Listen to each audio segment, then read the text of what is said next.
நாமெல்லாம் அற்புதம் நடந்தால் ஆச்சரியப்படுகிறோம்.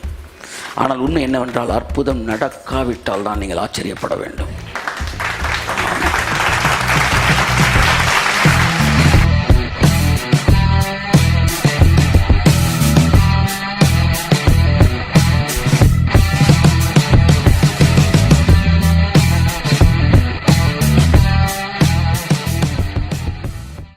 அப்ப என் அன்புக்குரியவர்களே,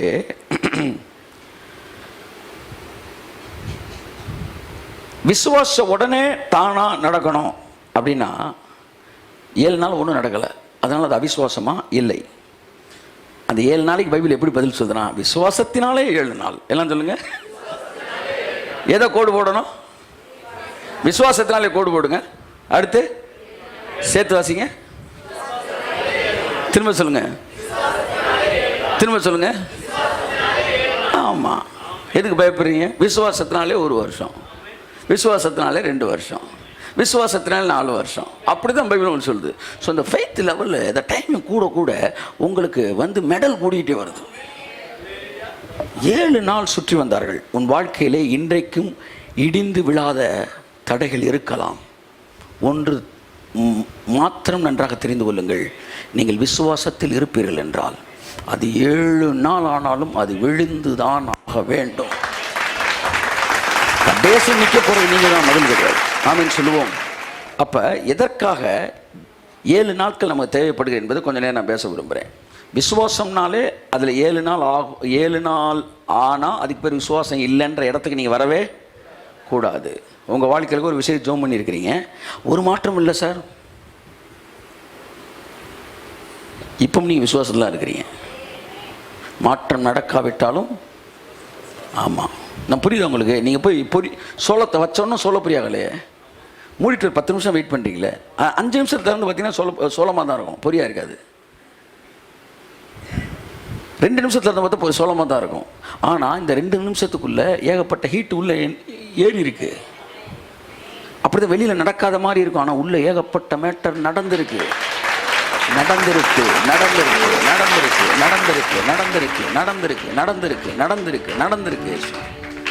3 நாள் கழித்த பிறகு விதை வெளியே வருகிறது.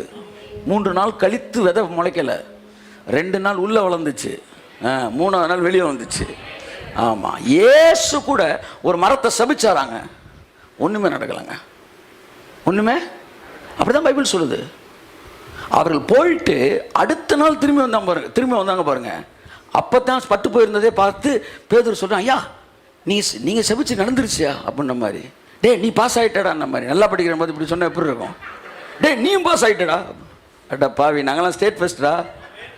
அவன் சொல்கிறான், சார் நடந்துருச்சு அப்படின்றாரு. அட்டா பாவி, இவன் நினச்சிருப்பாரு, என்ன தாண்டா நினச்சிக்கிட்டு இருக்க நீ அப்படின்ன மாதிரி.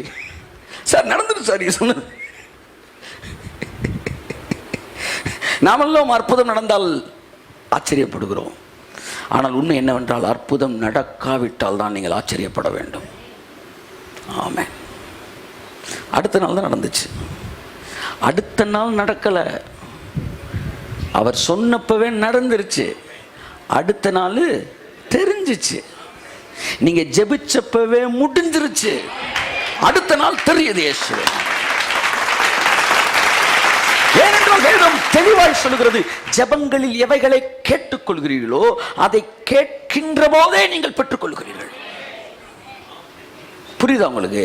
அப்பாயின்மெண்ட் ஆர்டர் வாங்குறதுக்கும் வேலையில் சேர்றதுக்கும் இடையில ஒரு வாரம் டைம் இருக்கும். ஆனால் வேலையில் சேர்றீங்களே, அன்னைக்கு வேலை கிடைக்கல, அப்பாயின்மெண்ட் ஆர்டர் கிடைச்சப்பவே வேலை கிடைச்சிருச்சு. உங்களுக்கு ஒரு பதிலை கர்த்தர் கொடுத்தாரு பாருங்க, வார்த்தையில் அப்பவே முடிஞ்சிருச்சு மேட்ரு. ஆமாம், அப்பாயின்மெண்ட் ஆர்டர் வந்துருச்சு. வேலைக்கு அடுத்த மாதம் கூட சேரலாம். ஆனால் இப்போ நீங்கள் கவர்மெண்ட் சர்வெண்ட்டு. ஆமாம், எல்லாம் பார்த்துக்கான்னு கூப்பிட்டுருந்தோம். அம்பிட்டு பார்த்தா எனக்கு பின்னாடி ஒரு அரசாங்கமே நிற்குதுடா.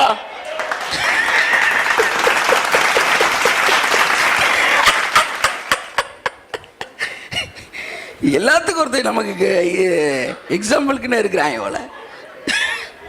ஸோ வேலைக்கு சேரல, ஆனால் அப்போ என்னால வந்துருச்சு. அப்படித்தான் ஜெபிச்ச பிறகு நீங்க எல்லாம் சொல்லணும், எந்திரிச்சு டே எனக்கு பின்னாடி ஒரு அரசாங்கமே இருக்குடா, நான் ஜெபிச்ச பரவாயில்ல கேட்டு அங்கே நில்லுங்கள். ஆமென், ஆமென். அங்கே நில்லுங்கள். சாலமன் அப்படி பலகனிலிருந்து பால்கனிலிருந்து பார்த்துக்கிட்டு இருந்தானா, அதை கண்டு புத்தி அடைந்தேன்றான். தேவனுடைய இணைக்கப்பட்ட வாழ்க்கை உங்களை மென்மேலும் ஆசீர்வதிக்கக்கூடியதாக இருக்கும். என் அன்புக்குரியவர்களே, பதில்கள் இன்ஸ்டன்ட்டாக கிடைக்குது. manifestation may take time, but one thing you must know, it is finished. It is finished.